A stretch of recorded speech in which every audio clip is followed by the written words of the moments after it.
Boardroom Bound, episode 142, Positioning Yourself as a Potential Board Member and Networking Essentials with Dorlisa Flur.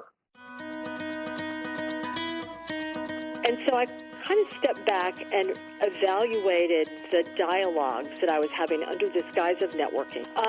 But just realizing that I was pursuing activity, but the activity wasn't necessarily advancing my cause.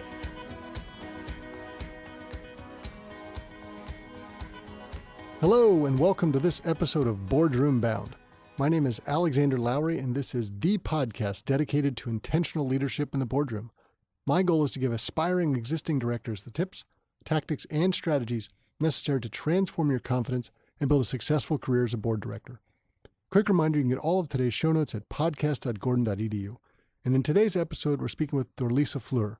And she is someone who I have known from sitting on a panel together, talking to people about how to get a board, what it looks like, what the process is. And today she's going to unpack that with just wonderful war stories, talking about her career, first about 15 years as a strategy consultant, then another 15 years being an operating executive at several companies, and then the networking process she used to land seats. Now she's a professional board director with 3 board roles. All of the advice today is actionable. You're actually going to take out a piece of paper and take some notes. You're going to draw a grid and figure out where your contacts work. You're going to love it.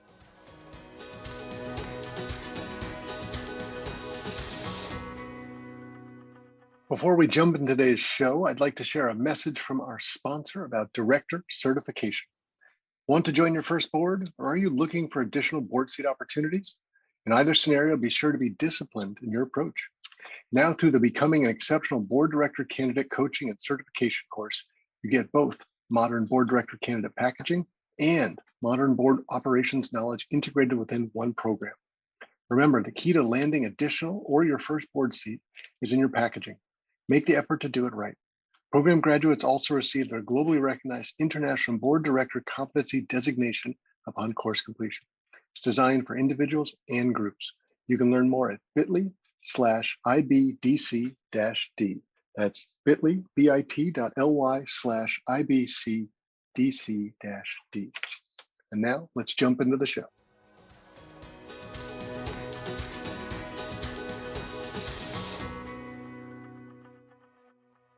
Dorlisa Flur, welcome to the Boardroom Bound podcast. Thank you, Alexander. I'm delighted to be with you today. Well, I am thrilled because I feel like this has been a yearish in the making, because you and I were first on a panel a long time ago when the pandemic was in its early stages. And you and I were joking that seems so novel then, where it seems so strangely normal today. But I'm glad to have you sort of a one-on-one session and bring you to my audience today. And I know the stories that you've shared before and how telling and powerful and memorable they are, that I still have them in my head. So I'm excited to share them today. But before I get ahead of myself, if you could just give us a bit of a career overview today, because it's so important to talk about the brand that you bring to the boards that you work with. Sure. Well, I like to say I'm in my phase 3 career right now. So if I back up, I graduated from Duke with a dual degree, my Bachelor of Science in Computer Science and Economics, as well as my MBA. As I went into the job search, literally tell folks, your work experience garnered 3 months at a time in summers. And fortunately, McKinsey & Company was crazy enough to hire me. And so, like many, I went to McKinsey thinking I would be there a couple, maybe 3 years, and 16 years later, I finally graduated. So, wonderful career at McKinsey. McKinsey itself allowed me to be a sector person, a geographic entrepreneur. I had the privilege of being the first woman elected partner in the Southeast. But I hit a point where it was time to move into a different phase. And so my phase 2, with 2020 hindsight now, became my phase of retail transformations. And so I had the opportunity to work across a combination of small box discount, so think dollar stores, department stores, and grocery. And the cool thing about that whole phase that I count, those 3 experiences, which collectively pretty much equaled my time at McKinsey, was not only working in different sectors of retail, but working for public company, family-owned company, private equity-owned company. Working in all were transformations of some shape or form. But one was the long-term successful company that had kind of outstripped its organization and its systems and needed to be on a new growth S-curve. One was in the throes of an omni-channel conversion, and one became a prepackaged bankruptcy. So financially based turnaround. So lots of different experience. I also got to have the opportunity to lead pretty much every function at some point across the three of those. But I hit a point where, for a combination of personal reasons, daughter was last year of high school, and I had been living away from the family for a couple of years. And professionally, just kind of feeling like I wanted to shift into something new, that I moved into that phase 3. And so phase 3 brings me to your show today, Alexander, and that is moving into this phase of life that I am a board member now on multiple corporate boards. And clearly, we could see how your career arc was already impacting and involved in the boardroom space. So being a partner at McKinsey, you're having those conversations. Being a C-suite executive, you're having those conversations. You're involved in those meetings. And what led you to the point to go, you know what, I'd like to do this full-time as my phase 3 career? Well, it was a decision that I came to over multiple years, not immediately. In many ways, I could track back to when I was that associate at McKinsey in Atlanta and had the opportunity to go on to my first board there. It was a nonprofit. It was a summer rep theater, Georgia Shakespeare. But I really enjoyed, at the time, what I viewed as taking the skills I was building at McKinsey and applying them in a completely different context. And so, through the years, I grew in Charlotte to get to chair several of the major arts boards. A performing arts center, got to build from scratch, a modern art museum.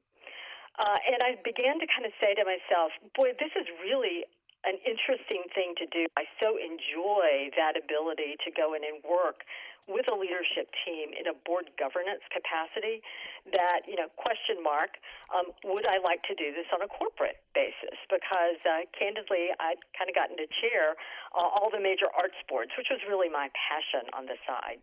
And so at some career transition points, I used the opportunity to talk to others who were on boards about what it involved. And so I first had some of those discussions back as early as 2012 and 13. And so that began to get my name out there, if you would. And so over the next few years, I did get some reactive calls from search firms. I never quite got the alignment of the opportunity that fit what I was looking for, that I fit their need. Candidly, that I had my CEO's support. So that's one that I'd really underscore for folks who are still working full-time, and where the logistics would work. And so, between, I'd say, 16 to 18, I would love to have been able to add a corporate board on top of my day job. It just didn't quite work out. And so when I hit that, what I described as that personal, professional inflection point, it was the daughter in high school. Last year of high school, I'd been away 2 years. And it was working in this prepackaged bankruptcy turnaround situation. So we hit an inflection point there where we emerged from bankruptcy in a much more financially stable mode. And so I kind of needed to either re-up or decide it was time to shift. And so fortunately, I had on the entry point there discussions with the then CEO about the fact that, at some point I may want to do what he jokingly nicknamed go multiple. So instead of working for one company full-time, as a board member, have the ability to tackle multiple experiences. And so he and I reached what was a wonderful kind of win-win situation where he suggested, hey, why don't you move back to Charlotte? So, by the way, my family still lived here, but I was spending Sunday through Friday night in Florida. So he suggested that I move back home, that I continue to work with him at a board level in an advisory capacity, and that I do that while I started my board search. And so that gave me kind of that perfect balance of still being able to be content relevant, still being able to work with individuals that I really respected at a senior level, but also to put the effort in to truly make it kind of a campaign to get onto a board. Now, Dorlisa, I want to highlight a couple things for our audience here. Of you are coming into this with incredible background and experience, and I'd love to talk about just in a moment is that position, that authority of a certain set of board characteristics, of the type of things that you would be known for to find the right board that would be the right fit for you. But also you just described how you now have the time, the energy, the skill set, and the network you're going to use to tap into it. And I'm sure that all comes together here into this amazing story that I've never heard before, where you got offered your first two major board roles on the same day. So how does that all come about? Well, it came about with more work than I anticipated. And, certainly you hear the war stories about it taking multiple years. But, you're talking to someone who decided she wanted to do her undergrad and MBA in 5 years and did it. And so I was used to being able to set the objective and to go for it. And it is a different world in the board arena. Certainly some will luck out and get on their first board quickly, but I don't think you can go in that expecting that to be the case. And so for me, I had to turn it into what I consider to be a campaign. And so, what that meant when I officially, in my mind, started my board search right after Labor Day, the year I, quote, moved back home. And it meant getting started with three things. I first of all kind of looked at myself and said, I need to put together the right artifacts to position myself as a potential board member, not just as an executive. The second thing, I like to really feel secure in the content so that I go into a discussion, a little bit I'll liken it to a foreign language, feeling like I am fluent enough to not only understand the discussion, but to participate in it with the right vocabulary. And so I really invested in getting involved in things like NACD. I went to a week-long exec ed program at Harvard Business School, as an example. And that was kind of feeding that second leg of the stool that was just getting articulate in the language and the issues of board service. And then the third thing was all about networking. And, that is the part that truly requires the, quote, campaign. Because, I'll tell you, the first month, if I started Labor Day, then through kind of January, so first 3-4 months, boy, really fits a type A personality. Set out all the things I need to get done, could work on them. Meanwhile, I was working still half-time or more with my former CEO. And so there was that kind of balance. And then I looked up one day and kind of said, wow, I don't feel like the phone is ringing as much as it used to when I was a full-time executive and someone was trying to lure me onto a board. Right. Am I kidding myself? And so I kind of stepped back and evaluated the dialogues that I was having under this guise of networking, because I had, put together my list of people who were dutifully reaching out and having, this is back in pre-COVID days, lots of breakfast and lunch and meeting for coffee or Diet Coke in the afternoon, because I am in the South and it gets hot here. But just realizing that I was pursuing activity, but the activity wasn't necessarily advancing my cause. And so what I had to do in kind of a reflection mode is step back and take stock. And, there's the joke that all former consultants can do anything with a 2x2 matrix. Right. I am no exception to that. Me too. I had my horizontal axis was how well does the person I am networking with know me? Mm-hmm. So, if it's to the far right, then they were often a mentor or a former colleague that knew me well and would advocate for me. At the other extreme, didn't really know me. Maybe they might know me as a kind of casual networking acquaintance, but wouldn't necessarily go out of their way to help me. On my vertical axis, I crassly named it being in the deal flow. And so at the top of that axis, it was typically men. I don't think it was a single woman I ran into at the time. Men that were CEOs, board chairs, chairs of nom and gov committees, or were, a half a step removed from their buddy who was in one of those. Mm-hmm. And, if that's in the deal flow, then at the other extreme of that axis is folks are not. And so when I did that kind of self-evaluation, I realized I didn't have enough people in the upper right that were the people that really knew me and would go out of their way to help me, but were also in the deal flow. I found, for example, that a lot of my personal mentors were themselves hitting a life stage where they were either rolling off or had rolled off of boards. And they could mainly connect me with other people in that same life stage. So they were in my, what I called my lower right, that were my brainstorm buddies. And they were wonderful at helping me sharpen my value proposition, but they couldn't directly connect me to the deal flow.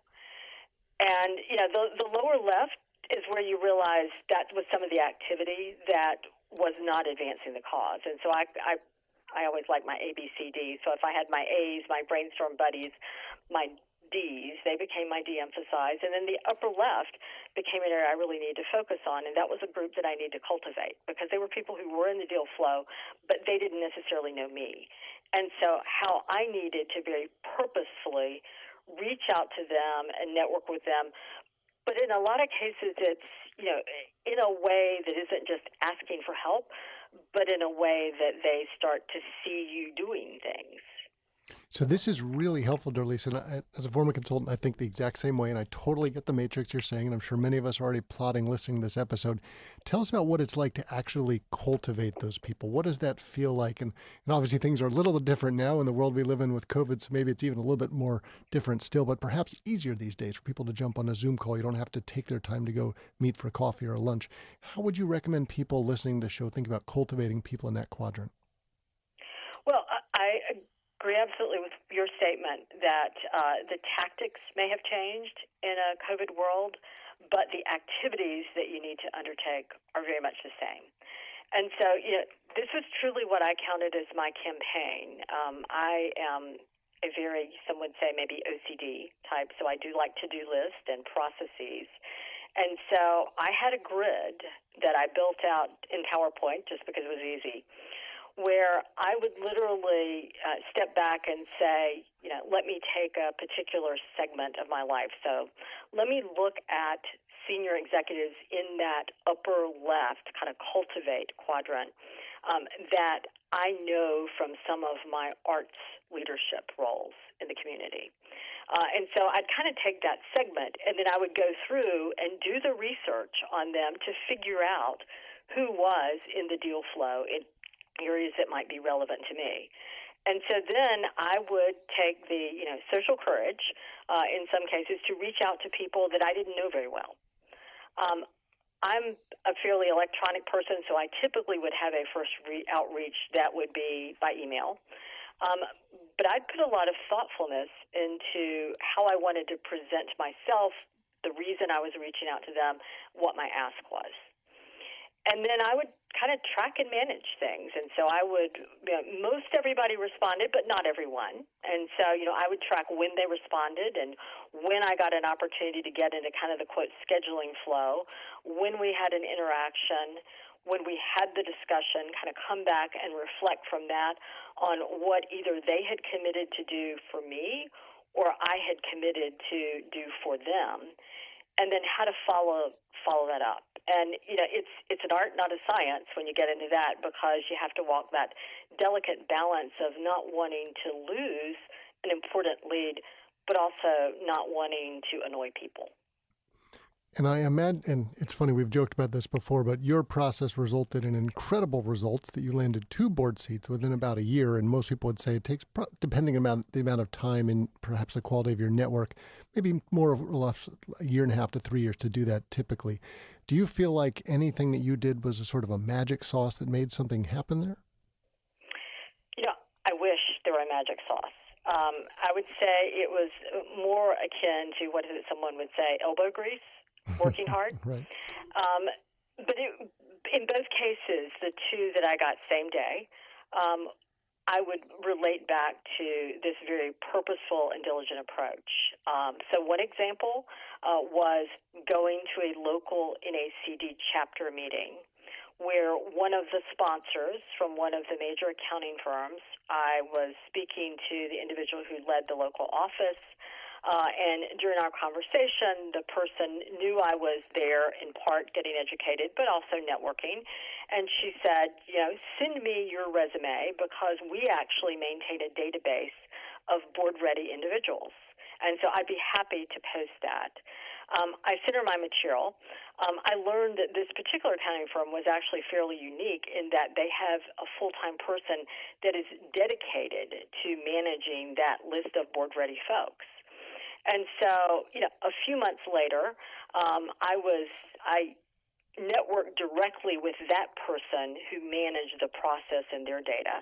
And lo and behold, the person happens to say, wow, I just got an inquiry today from a retail opportunity in the sporting goods arena. Is that the kind of thing that would be interesting to you? And I said, sure, it was. Sent her my, a little bit more tailored material, only to have it kind of go quiet for a couple months. And so I presumed nothing was ever going to happen there. And then, I got the call from the board chair a couple of months later, and he was running his own process as if he were a search firm. And so he had simply used the time up front to do a lot more sourcing to really shortlist the people he wanted to call. And so that became my first public board. But had I, at anywhere along there, I think, had I not gone to the NACD meeting, not been diligent in my follow-up, not only with the person locally, but with the person who happens to be out west that managed the process, then I don't think that one would have happened. And, the second one is a different type of networking because it was with a search firm. So, I think too often people look out and say, who are the heads of the board practices in all the search firms? And they try to reach out and go meet with them. I will say I have a very vivid experience in my mind where I did that once. You only do it once. When I was in New York City, I networked into someone and went to meet the head of a board practice who it was painfully clear that individual would have rather have been having a root canal that afternoon than talking with me. By contrast, one of the search firms that actually never placed me, but through the years I came very close multiple times. I had gotten to know the head of the retail practice very well. He had even advised me on some career transitions that didn't include one of his searches. And so right as I launched my search in Labor Day, I had called him, made him aware of my interest, and he had kind of logged it. I didn't really hear from him. And then suddenly, some months later, 9 months, I think, I got a phone call from one of his partners who said, hey, I've heard great things about you. I know that you've been wanting to move into board service. We had to wait until we had the right thing. But by the way, you're one of like 3 finalists now in a search. That's a nice phone call. Yeah, it's a nice out of the blue phone call, but I just underscore that the networking that was really relevant then was with the head of the industry sector. He was the one who recommended me. I still don't know who the head of the board practice is there. And it clearly doesn't matter. But I think the key is, and we've sort of touched on this slightly, but let's bring it together to the forefront of the conversation. You have a certain background and experience that stands out to certain opportunities, and that's why you stood out from the crowd. So many people ask me, how do I land a board seat, which to me is too vague. It's like saying, how do I get a job? I don't understand what type of role, what sector, what industry, what experience, what background. So if someone were coming to you, you could have a very clear elevator pitch, and I imagine some of it might be the strategy work from your background, the perhaps in the retail space, different areas like that. And you've been very careful honing in on those sorts of contexts. When you're talking about people in the cultivate, I imagine some of that was your large universe of you could have cultivated, but you went to a very specific set of people you thought probably could help you in, say, the industry you're targeting. Is that right? It is. And, and I will say, strangely enough, despite having been a strategist all my life in some way, shape, or form, it's a harder problem when you're focusing on yourself. And so I did find that some of those early conversations, in fact, sometimes when I look back, some of the more challenging conversations that I had with people who were advising me or were talking to me about a board role really helped me hone my target positioning. And so, yes, it is easy now with 20/20 hindsight to look at me and say, definitely fits in retail. And so, what I have found is, yes, retail is a sweet spot, but it is multi-unit large enterprises that could get you into restaurant or hospitality. There's some commonality in those kind of problems. I also found that being consumer-oriented, sometimes even like one of my boards, one of my first two, is more of a transportation warehousing intermediary. But what they wanted was someone who brought a consumer perspective from retail. So knowing who you are isn't necessarily limiting. It makes it easier for people to pull you into areas that are adjacent or analogous. One dimension that I will say I underestimated going into this was experience with different ownership structures. And so that is one where I have found like seeks like. So when I talk to a public company, they really want someone with prior public company experience. And so, I had been a public company officer and named executive officer. In family-owned businesses, the intermediary I just described is owned by this very diverse global conglomerate that's over 200 years old, and yet the name of the family is still on the conglomerate. And it mattered to them that they had someone who understood multi-generational family business. And private equity, same kind of thing. When you talk to private equity ownership, knowing that they had someone who understood the push for cash flow and for EBITDA was very important to them. So that retail ownership structure probably helped define the companies. I'd say size was one of those, strangely enough, that I struggled with a bit. And I had a search firm one day kind of say to me, hold your McKinsey experience aside, look at where you've been an executive. Mm-hmm. Where I've been executive, what's the market cap of the company? And it was between 1 and 10 billion. And they said, that's your sweet spot. Right. You may have to start a little lower, but you're in kind of a small to mid-cap space. Doesn't mean I might not someday get pulled up higher, but when you think about where I wanted to target, that I would raise my odds, that was kind of the size range. And, what I've given you so far is almost just the targeting part. Okay, so what is it I uniquely bring? That was some of really looking back across my background and recognizing that certainly strategy had been a thread. I mean, at McKinsey, in all the roles that I served in retail. But strategy is one of those words that, I dare say every board member thinks they're an expert in. Certainly every CEO thinks they're an expert in. And so that alone really wasn't enough.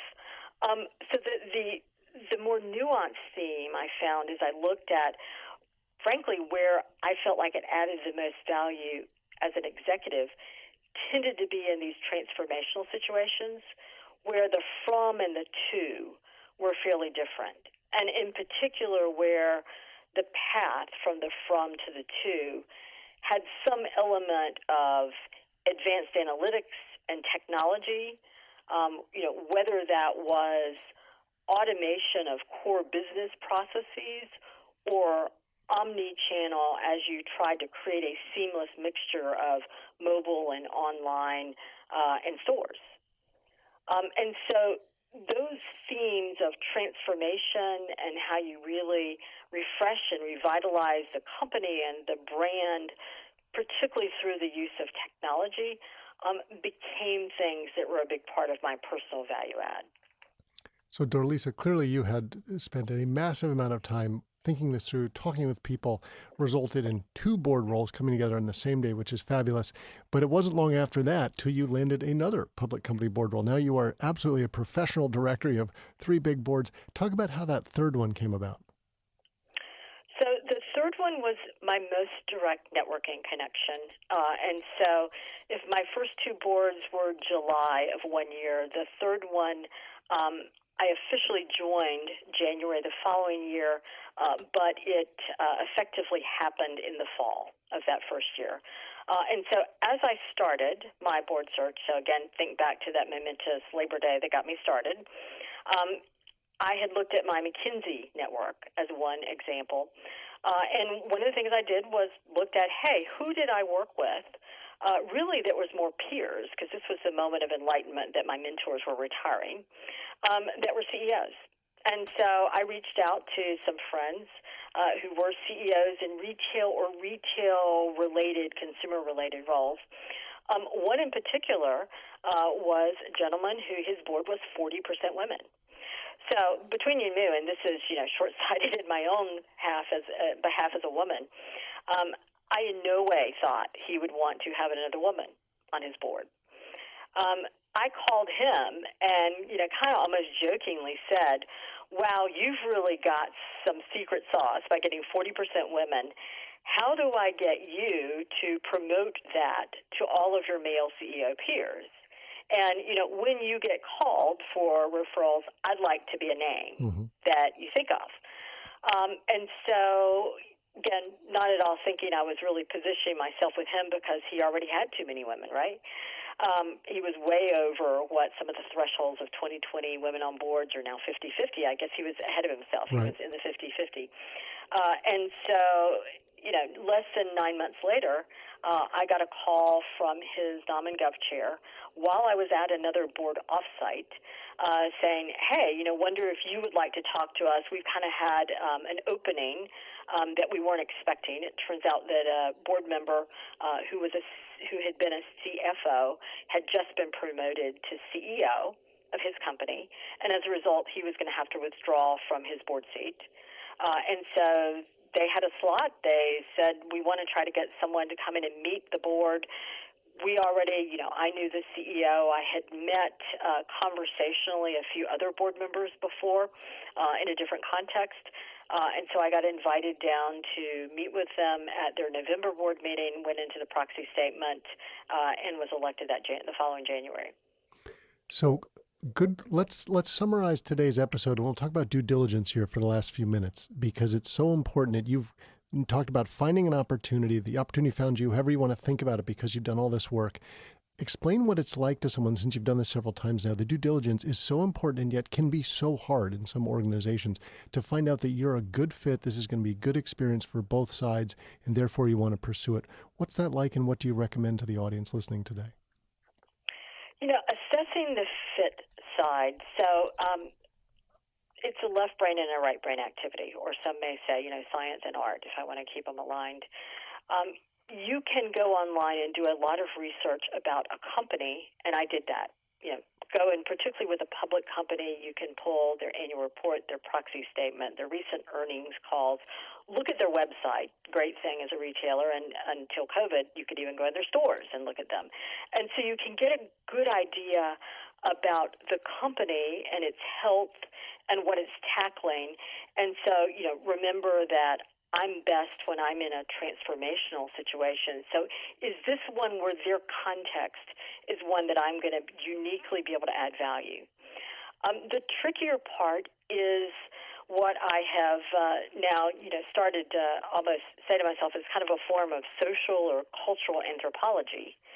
And that is really understanding the mix of people that are aboard. And so, what do you do there? I mean, I still always start with a proxy statement because that's going to have the best information, be on the website too, about the current board. And so you can read kind of identity diversity characteristics into that. Then, I typically take each person and go off and do research because usually you are going to be meeting with a large subset, if not all, of the board before you go on. And so I would do it to understand who they were, kind of their personal context, and find points of connection. So if I got into that discussion where you have a board director who is more introverted than I am, that I had some conversational starters. And so I really dig into that individual research on board members. And then LinkedIn, wonderful resource because it is the way to find the connections that you didn't know were connections. And so then I typically reached out to people that I knew the board member, or that I could find even somewhat tenuous link to try to get feedback on the person. Even with all that, I will say it is still an interesting thing to go into a boardroom because it is a fascinating mix of relationships and behaviors that are kind of like a multi-generational family that's developed over a long time. And so when you arrive as a newcomer, if you are so fortunate as to be invited into the family, you do still have that challenge of figuring out what your niche is, what is it you're bringing to the table, and how do you deliver it in a way that the family will receive and respect. And gender issues can make that even more interesting because, all the boards I'm on still have men as the chairs, and until very recently, most of the committees as well. And then the pandemic has certainly added a new level of complexity because, I'll tell you, my third board, I went to one meeting in person. It was the one where I was appointed, and all have been virtual. Which is so hard to build those relationships when you're not getting that time, say, over the dinners and whatnot. Even the two boards that I joined earlier, I realized I have gone to way more meetings virtually than in person. Well, and so, I kind of find it's ultimately, if you're a problem solver, as I am, there's kind of a fun part of this that is figuring out the human dynamics as well as the content dynamics. Though some days it can be a bit more exhausting. Well, Zoom fatigue is real, but it is, I also hear some other board members talking about, it's amazing the time I have back by not having to travel to the various meetings. And one was joking, I have time to take on another board now because of all the time I have back. But it is definitely different if you are a new board member trying to build those careful relationships. It takes a lot more time and effort. But I am confident that you will solve that in the same way how you have really just built a process around how to do all of the networking activities. And I think you made that manageable for everybody today to think about how I could build that matrix. I could be very intentional about the people in the cultivate box and to take that forward. And Dorlisa, I love the way you very schematically broke this down for all of us, which clearly comes to your background as a problem solver and a process type person. And thank you for sharing all of those insights today. We were delighted to have you on the show, and we appreciate you helping all of us to be boardroom bound.